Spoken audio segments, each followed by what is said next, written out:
Alrighty guys, welcome back to my channel today, and we are doing a brand new video today. And so today is definitely going to be a very extra special video because I'm going to be doing an interview with Skyler Badenoch, the CEO of Hope for Haiti, which is an organization that improves the quality of life for the Haitian people, particularly children. Because if you don't know, on Twitter and Twitch, I announced that I was teaming up with Hope for Haiti to organize a back-to-school campaign all month long in September. And I was joined by my streamer friends, now in Technicolor, Rochella, Yee Finna Do That, Hey It's Garrett, Christian Conspiracy, and Fitness a Cosplay. And all of us combined together so far on September 21st of today, as I'm recording this intro, we have raised over $7.7 thousand for the kids. We had an original goal of $2,000 and we surpassed that goal in a matter of like 3 weeks, and we are not done yet, but let's go ahead and hop into this interview. Alrighty, so this is really great. Thank you so much for coming on with this interview with me. Man, I'm just really excited for this. How are you doing? Yeah, me too, Stephen. I'm really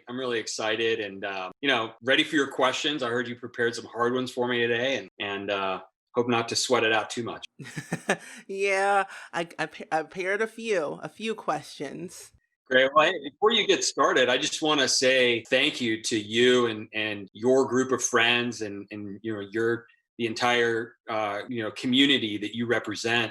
It has totally inspired us to watch how you raised $7,000 over the last Yeah. few weeks to support the school children in Haiti. Man, that is incredible. We had no idea that that was going to go down like that, and so I just want to let you know on behalf of our entire organization, we're so grateful to all of you for doing what you're doing. No problem. It's definitely insane on how much we've raised in the matter of like 16 days because we started on September 1st with a goal of $2,000, and we did not know that it was going to surpass that in 1 day. And we're like pushing forward to go further and see how much we can raise at the end of the month. And so far it's going pretty well. The community response is great. Everyone's excited. There's actually a few people from my community, but also like my other friends' community that are from Haiti or know people from Haiti, and they're willing to help. So it's really nice to know that there are people out there willing to help the Haitian community. Absolutely. And that's inspiring for so many of us who've been, at this for a long time, working to improve the quality of life of people in Haiti. And when we have groups like yours step up and support us, that just helps us gain a little bit more momentum and just believe a little bit more in the work that we're doing. And so we're really grateful for that. Yeah. So I think we should probably get started with these Let's questions do I'm it. Hey, going to by the ask way, you. I've also prepared some questions for you. So when Oh, when I if I can, I might chime in with a couple of my own. oh. I'm not going to be the only one on the hot seat during this interview. Okay, fine, fine. Yeah, so my first question I have for you is since Hope for Haiti has been an organization for over the past 30 years, can you tell me a little bit of what Hope for Haiti does? Yeah, Hope for Haiti's mission is to improve the quality of life of the Haitian people, particularly children. And we've been doing that for the last 32 years by investing in the leadership and development of Haitians. And specifically, we've been supporting the systems for education and healthcare and infrastructure, access to clean water and economic development. We do all of those things at the same time because we know that if we invest in those five core pillars, we can help exponentially decrease the level of poverty that exists within the country. Okay. Cool, cool. That's awesome. I really love Hope for Haiti. I've learned so much about Haiti like in school, and ever since the earthquake 10 years ago, I've always wanted to do something to help the Haitian community, especially the kids, because I always tell people that kids are the future, and no matter what, they're here to help us, and they're learn here to grow and spread the word. And the fact that Hope for Haiti, you all help them do that is really, really awesome. Yeah, well, thank you. That's a really good point, and I'm glad that you mentioned the earthquake. Our organization, Hope for Haiti, was on the ground when the earthquake hit. I was actually in the earthquake as well. I was sitting in Hope for Haiti's guest house when the earthquake happened, and I got to watch the leaders at the time. And I wasn't working for the organization that I do now, but I got to watch Hope for Haiti's leaders really spring into action and help people in those first few days, and then of course in the months and now years after the earthquake. And there was a couple of things that I think all of us who are there, um, we think about a lot, and one of those things is the kids that you mentioned, and people ask us all the time, like, oh, is there hope for Haiti despite all these challenges that you're facing, and earthquakes and hurricanes, and political and civil unrest, and really trying poverty? And for us, the answer is always yes, for a number of reasons. Number one, because we have incredible Haitian staff. Almost 60 of my colleagues in Haiti are down there working as doctors and nurses and educators. They're doing the work, and they inspire us and help us, and help remind us that of course there's hope. And then the other one is there's a Haitian proverb. It's "Timun se wiche," which is essentially that our children are our treasures. And we really believe that. And as long as there is children, as long as there are children in this world, as long as there are children in Haiti, anywhere in the world, there's always hope. And children really, to us, do represent the power of hope. And for many of us who are parents or grandparents or aunts or uncles or friends of kids, we know that, we see that, and we have hope for kids. We want a better life for them, and that's a lot of what our organization represents. Yeah, that's good. That's good. Well, my next question I have for you is, I've learned that you have been a part of like the nonprofit organization like space for like the past 15 years. But when you joined Hope for Haiti, like how did you get involved with it, and how have you seen it? Like how has it grown over the years since being there? I love that question because when I think back to Hope for Haiti, it brings back such fond memories. In 2007, I was working for another organization called Build On. We were working in Haiti and other countries to build schools in rural areas. And at that time, in 2007, I was in Haiti, and a friend of mine said, "Hey, you should actually meet with the leaders of Hope for Haiti, the founder, Joanne Keener, and her granddaughter, who eventually became our CEO and now our board chair, Tiffany Keener." And I met them over lunch, and we talked about what our hopes and aspirations were and work. That was back in 2007, and that was really the jumping off point to a lifelong friendship between me and the Keener family and Hope for Haiti, and my really interest in learning more about the organization, because for 3 years, even before the earthquake, we really got to see their work intimately as a partner, and I got to learn about their leadership, and I got to learn about the types of donors who contributed and supported the mission at Hope for Haiti. And so I knew the organization really, really well since 2007. And as I started, developing as a nonprofit executive and leader and fundraiser and manager, I was looking for an opportunity to grow. And about 3.5 years ago, Tiffany, who was the CEO and former CEO and current board chair, and her grandmother, who's the founder, Joanne Keener, they asked me if I would consider joining on to the organization. And this was right after Hurricane Matthew too, and the country had just been really hit hard. And because of my passion for the country and affinity for the people of Haiti, and then also because of my knowledge for Hope for Haiti, it was an easy decision to sign on. And I'll tell you, it was one of the best decisions that I've made in my career, because I work in for a few reasons, but one of them is because I work with incredible people, very strong leaders who I'm colleagues with, and then the second reason is that I love working for Hope for Haiti is that we have an incredible, passionate group of supporters, board members, team members, donors, grassroots donors, large institutional donors who all support the mission and come together for something much bigger than themselves, which is the mission of our organization, empowering and improving the quality of life of the Haitian people. And so for those two reasons and so many others, it's been a pleasure to work with at Hope for Haiti, to learn and to grow and to have an opportunity to lead an incredible team.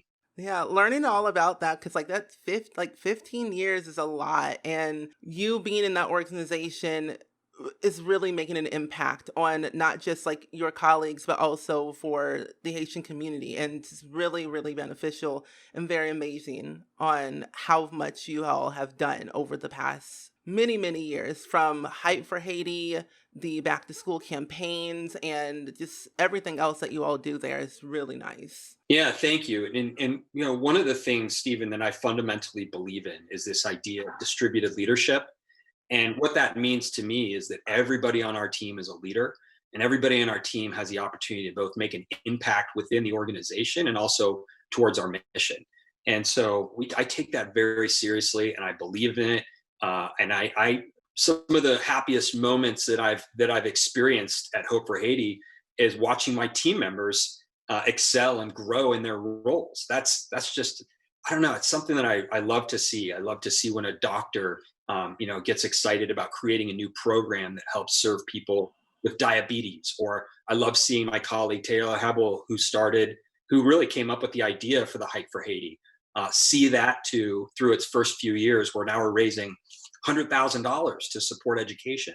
To some of my program colleagues they're really out there on the ground in the field, serving teachers and students and parents and grandparents and helping them break out of the cycle of poverty. To me, that provides a lot of fulfillment, and that's something that I'm really proud of. Yes.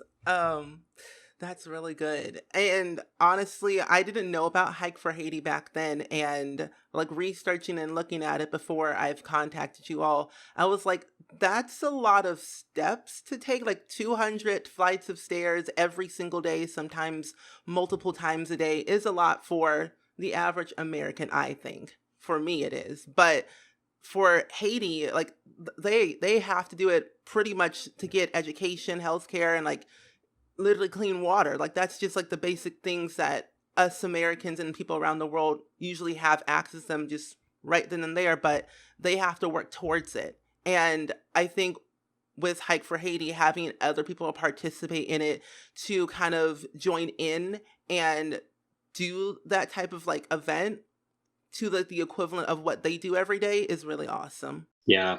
Yeah, the Hike for Haiti is so inspiring for many and for all of us on the team and for those who've participated. Um, Stephen, you got to do it with us. You got to take those steps and do the hike, and maybe even one day come to Haiti and hike to Marquois. I remember my first time up to Marquois. Kind of an interesting story, but the Hurricane Matthew had just blown through the southern part of the country, destroyed the school up in Marquois, and we were trying to figure out like how can we help this community rebuild the school. And I mean, it's hard to get up there. You gotta take donkeys to get up there, and we had to move about 350 bags of cement, and it takes about 8 hours to get one of those bags of cement up to the mountain. So you can imagine how hard that would be to get a school built up there. And anyway, our organization's mentality is, and this is something that our founder really talks about. But she says, listen, if it was easy, anybody would do it. But the level of difficulty and the challenge is part of this journey that we're all on. So again, just to the point of distributed leadership, our leaders said we can do it, and I said, all right, go for it, make it happen. I trust and believe in your ability, and this is part of our mission. So they did it. They helped get the school built. The community members stepped up and participating to build their own school for their kids. We get the school built, and they asked me. They say, "Hey, Skyler, do you want to come up and like cut the ribbon and for the school?" And I was like, "All right, I'll cut the ribbon." So one day we drive to the base of the mountain and we start hiking up to Marquois to inaugurate this school. And one of the things that really made me emotional was when we got to the base of the mountain, all these kids from the community, they met us down at the bottom, so they could hike up with us. And I think what they really wanted to do was just show their appreciation and let us know, hey, we're here in solidarity with each other for education, and we're willing to go great lengths to help people access education. So it's really hot that day, and I'm hiking up, and I'm sweating everywhere, and I'm drinking water every like 5 minutes, right? And we're getting higher and higher and higher. I'm like, are we there yet? I felt like I was, a 6-year-old again. I'm like, are we almost there? Is it around the corner? And in one of my breaks, I was like, this is a total metaphor. This challenge is a total metaphor for all of us, right? for you, for me, for our community, that the mountains that we have to climb to get to a place where we want to be are sometimes very difficult and rocky. And we all go through struggles, right? I mean, I do, you do, everybody who's listening to this call does. We have struggles, and the metaphor is that we're not alone, and that we can achieve, we can persevere through our challenges if we hike that mountain together. And I love that. So every time I hike Mariquafa now, I'm like, metaphor, and it helps connect me to why we're doing this work and why we're doing it together, and what ways we can do it so that it's more impactful for people. And so I recommend anybody, please, Stephen, join us on the Hike for Haiti, and and we would love to have you, as a partner in making that hike in solidarity for those kids who walk unreasonable distances to get to school. Oh yeah, definitely. I mean, I've been trying my best to do like exercises every day, use my Fitbit and get those steps in. Honestly, I mean, I would definitely do it for sure. Like next year, I already have marked my calendar for like Hike for Haiti to sign up and do it with everyone. So I'm ready. Like I'm just waiting. So, when a couple months ago, I talked to my community on Twitch about doing another charity event. And it was right before we did a charity for a Color of Change and also for St. Jude. And I told them, like, I've known about Haiti for the past 10 years and I wanted to be able to help the Haitian community in any way I could. And I was looking up on the internet, like Haiti Organization, LLC, stuff like that, and I stumbled across like the top like pages on Google, Hope for Haiti, and like I click it, and I already knew in that moment I was going to have the best time contacting them, and I was a little bit afraid that you all were gonna like say, oh no, this is fake, no, it's no way. But then I got the email the next day saying, well, we would like to work with you to do a back to school event for Hope for Haiti. I'm like, okay, let's get started. So my question is, how did your team decide to actually, wanted to do this event with me? Yeah, I love that question, and it kind of goes back to a fundamental practice that I have, and this is something that I do on every day, and that that info@hopeforhaiti.com that you emailed. So I check that every single day, about 3 or 4 times a day. And so when you sent that, I saw it immediately, and I have a really good friend who is a co-founder of Tiltify, and so I know about Tiltify, and I know about the power of online fundraising and fundraising through gaming, and I could feel your passion sort of shine through, and I knew immediately it was really it became evident to me. But I've been answering these types of emails for 10, 15 years, so I kind of know now. I kind of have a sixth sense of, okay, this one is a serious one, and this one maybe not so serious. And so when I saw your email come through and I checked it, I mean, it was pretty quick response, right? Like that's the point. And so like I'll call people up, but I think I'd even tried to call you. I'll call people immediately and say, hey, I just got your email. I love it. Let's have a conversation, because I think it's important that people know that their email isn't just lost in an info, at hopeforhaiti.com email. Like that we're actually there checking it, and anybody who wants to get involved can send an email there, and we're gonna look at it and vet it. And then the next step for us was like, hey, let's have a phone conversation with Steven and talk about what we could possibly do together, knowing that we're interested in collaborating with gamers and people like yourself, and you've had an expressed interest. So right there, we already knew there's probably a little bit of a sweet spot in terms of a partnership. So that was really it. But we've had an incredible amount of success from people emailing us on that info box, and just being very conscious about calling people back right away. And so we make it a habit. And that's really it. Oh, okay, good. Because I was wondering, like, were they like what was gonna happen? I didn't really know, and I was like, I wasn't prepared at first, but then I was like, okay, they know what they're doing. And I kind of know what I'm doing when it comes to like charity streams and helping other people and just helping the community in general.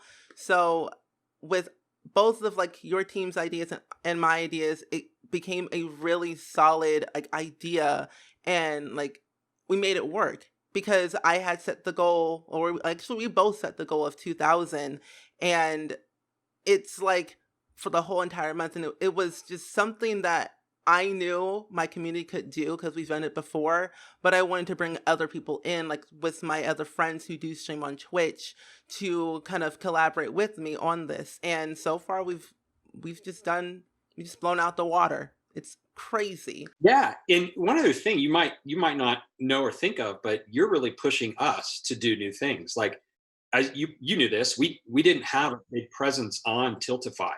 We wanted to, but we didn't, have that authentic connection with gaming community to make that happen. And so that was definitely something that pushed us to be in a space that's now helping us help kids in Haiti get a better education. So that's, I think that's amazing in itself, and we're really grateful for not just the funds that are being raised and the kids that are being supported, but you're pushing us to be better as an organization and be at the cutting edge of philanthropy and fundraising.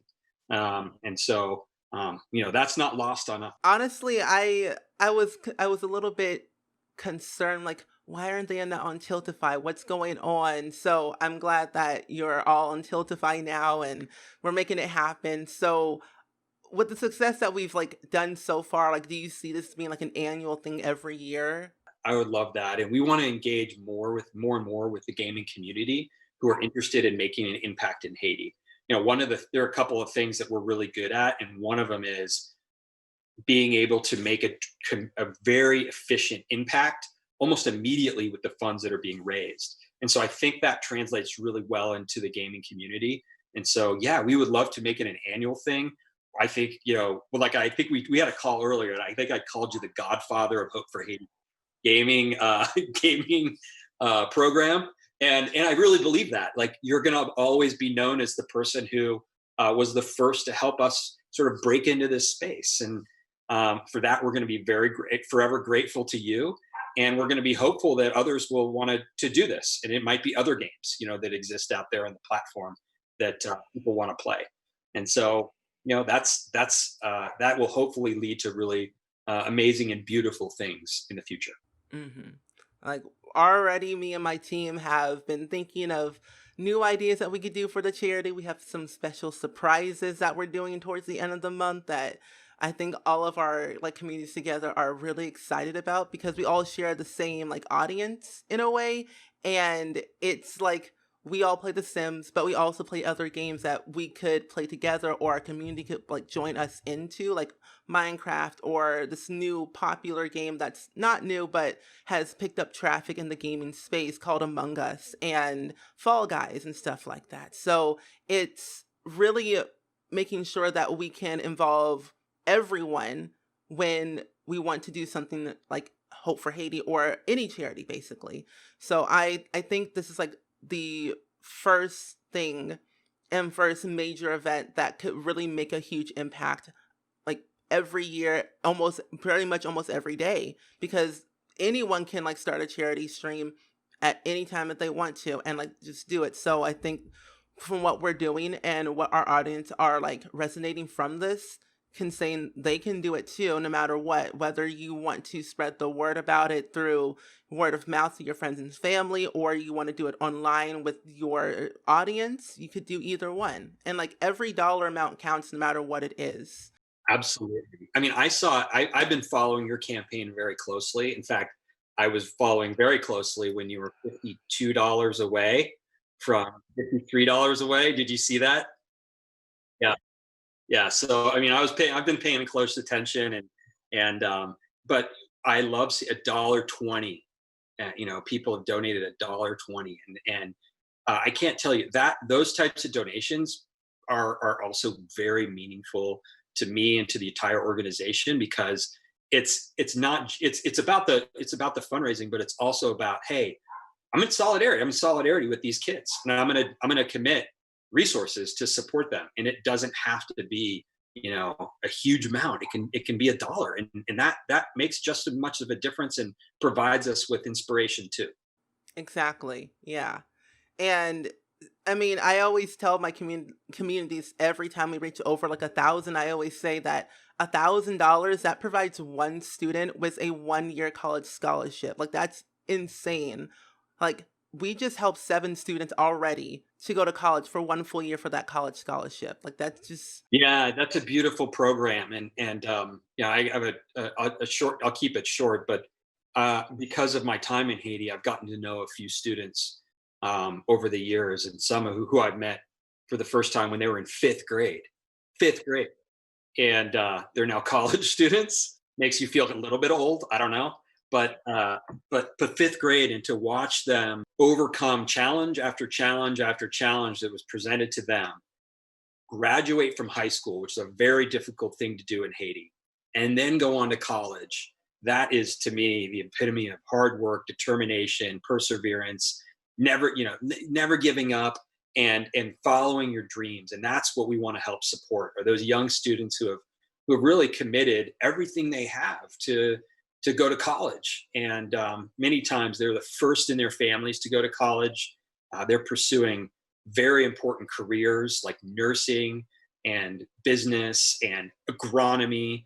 And we are so fortunate to be able to support them and partner with them and then watch them, succeed as members of the Haitian society. Yeah. well, those are kind of the only questions I've had for you. I hear you have some questions for me. I do. And my first question is really, not everybody is philanthropic. So, what inspired you? And I know that we're not your first, charity fundraiser.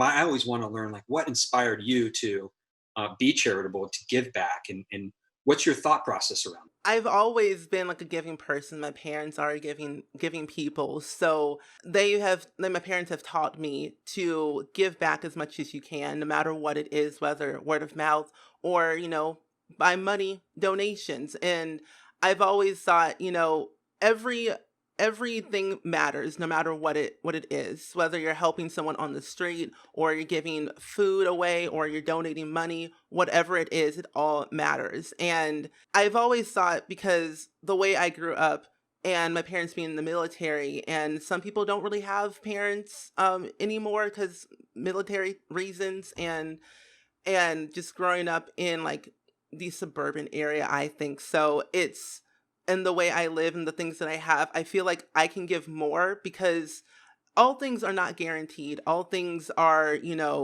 what's the word? You can't take things for granted. And I always tell people saying, cherish the things that you have and always be thankful. And I've always stuck by that for the past, I guess, ever since I could talk. And I just really try to like stay in that like mindset of helping others, no matter who they are, where they come from, or what, or like just who they are basically. So, and I've like grown on YouTube. Like I started YouTube like 10 years ago, like literally in 2010 around August. And I've just been doing gaming content, but not until I reached over to Twitch about 6 years ago. I noticed that building an audience on there is it's a little bit difficult, but when you grow an audience on there, there's like random people that might pop in wanting to know more about you and what your community is like. And the more people that come in and the more that you kind of engage with them, you could start doing extra things like charity streams to let other people. And the internet's forever growing. And there's always like new people wanting to give back. And there's like this new thing where I've known about called Giving Tuesday.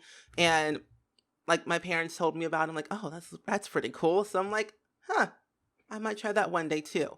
But honestly, like charity is like the one thing I've always wanted to do. Cause back in 2010, around the earthquake, I was around in 8th grade. Me and my cousin were like wanting to do something for Haiti, no matter what it was. Like we were going to plan like this big giant um event in our like local area. It didn't happen because we were just young. We didn't know what we were doing. But I had this sheet of paper called Help for Haiti. And I just like kept that paper for many years and I wanted to do something but didn't know what to do. And that's why I've kind of went into this space of like gaming and like charity. So since then it's just been trying my best to do what I can to help others. Wow. Well, that's really interesting, and your parents must be very proud. I think Yeah. that's really cool that they've helped inspire philanthropy and within you, and so my second question is, when you first reached out, I wanted to make sure I knew as much as possible about EA and the Sims, and made sure that we were up to speed on what that was, and the game itself, and so I wanted to ask you, why the Sims? What's cool for you about the Sims, and why do you like it so much? Well, I mean, I've been playing The Sims for like 20 years of my life. It's been the game that allowed me to escape reality, to make whatever I wanted, whether it was making my own stories or replaying my real life in the game. And it's allowed me to express my creativity and share like diverse stories and like diverse sims or simi like characters that I make. And I've honestly just enjoyed it because it's forever changing, from like jumping from the Sims 1 where you didn't really have a lot of customizability with like gameplay or making sims, but going to the Sims 2 there was a lot more you could do, and then the Sims 3 and now the Sims 4, which is the current game right now out with the Sims franchise. And that's changing with like new skin tones possibly coming into the game where people can now see themselves within the game and feel like, hey, that's I can create myself, that's me. And that's what I've always wanted to do, is to see myself within a video game that I couldn't see myself in real life. And I could definitely like resonate and kind of relate to other people the way they were feeling about video games like The Sims, where some people said, "Oh, it's just a girls' game. You can't play that. That's just a weird. You can't Hmm. do it." And I was like, "No, it's not a girls' game. It's an every Normally they person's put you in a game." box like that, right? Yeah. Yeah. So it's like I don't want to be put in like a box or like have a label saying you can't play that because it's a certain type of group. Like I can play it because I enjoy it and I wanted to do it. And I've Love that. strived and I've learned with EA that they've always said it's like EA games challenge everything. So like I challenged myself to be something that I could be in the future, or like I could see myself being in the future, and like inspire others, whether it Mhm. was through like interior design or storytelling or just simple like gameplay and doing whatever they want. Like if they don't see something in the game, you can make it. And that's what I personally kind of did for the past 20 years. Like I didn't see myself, I made something that I could use to like tell my story. And I'm just like glad that The Sims are and EA are like pushing for diversity and like true representation for the future of their games that they make. And I'm glad that The Sims is where you could be whoever you want to be no matter what. And I don't know, it's just that one game that I will forever play no matter until the end of time basically. I love it. We've been trying to reach out to EA and the creators of the Sims, and hopefully we will. But what a beautiful answer, and I hope they get to hear it, because I can imagine that somebody who's creating games and building games and building community like that would want to hear an answer like that, and just hear about the positivity that you've been able to find within yourself, but also create in the world using that platform. That's very powerful. It's like the best game I've ever played. Like I play other games, but I just tend to go back to The Sims because it's just like the OG. It's my thing. It's in my nature. It's just if I don't see something in a game, like I'm just going back to The Sims and create it myself and see what I could do. Yeah, I hear you. And I bet I know that all of your followers and your friends know. But I just want to clarify. First of all, I want to say your setup is awesome. And Thank you. I need to work on my setup game. Like your microphone is cool, your background is cool. I need a total like renovation. I need an intervention on my setup. But tell me a little bit about the yellow. I like it. It's like it's happy. It's vibrant, as you know. Like, why the yellow? I mean, it's a happy color. It resonates sunshine and positivity. So that's what I wanted for my channel to be, like positivity, happiness, and like community. And I follow this YouTuber on social media called Adlin Moore, and she's like the yellow crazy girl of the internet, which is what she calls herself. And ever since watching her videos back in like 2014, 15, I was like, I want to be the same thing where I resonate that type of like vibe and, personality to other people who watch me or just people in general in everyday life. And originally this room was blue and I was Oh, like, really? yeah, You have it pictures? was. Yeah, I have pictures. I can send some. But when It's not as happy. no, it wasn't. I felt like I was stuck in a box. Like I didn't really know like how to like create or how to do certain things because I'm like, this is not really my space. I can't really do anything. So it's like, you know what? I've graduated. I'm doing it. I'm buying all the things and I'm just gonna make it me. And that's why I turned it yellow. But it's like my favorite color. Yeah. I've lived with it for like all my life. Like actually, yeah, literally all my life. Every school that I went to has always been blue and gold were the school colors, and gold is like kind of like yellow, but I'm just gonna just say it's yellow. You're right. All right. Can And be. but it was like blue and gold. I'm like, okay, so that's basically my mentality, blue and gold, and those are my two favorite colors to be honest. But yellow is a little bit more happier. Blue is a little bit more sad, I but like it. so if you Well, ever hey, those are need, all the questions that I have, but I do want to say thank you for, this is, I love having these kind of conversations and just a huge shout out to you and your community. And thank you for making the time for me to be on here.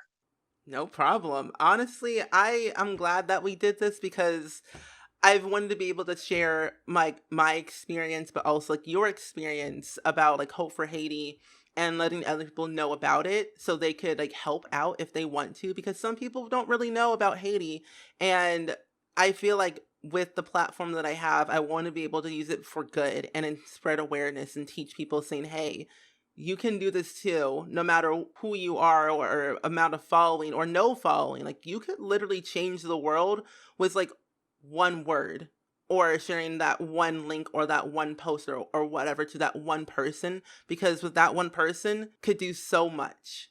And like the founder of Hope for Haiti, I don't know much about her, but I feel like one person, like probably her parents or someone, inspired her saying, "Hey, you can do this," and like years later she made it happen. So She's the heart, and she really is the heart and soul of our organization because of who she is and what she stands for and how she went about growing this organization. And yeah, forever Joanne Keener will be part of Hope for Haiti's legacy and is Hope for Haiti's legacy. And we're really grateful to her for what she was able to do and start. And we always say we're trying as hard as we can to stand on her shoulders and keep it going. yeah, awesome. That's really, really good. I am just like excited for the future of like what Haiti's gonna be like and where is it gonna go and how can we do to help speed up the process. So I'm just excited to see how things will go, especially at the end of this campaign. Me too. We're always hopeful. Yes. But thank you so much for doing this, for answering my questions and talking with me and everything. Been a real pleasure for sure. Yeah. Well, thank you so much, and All right. I'll Thank see you you. later. Bye. Bye.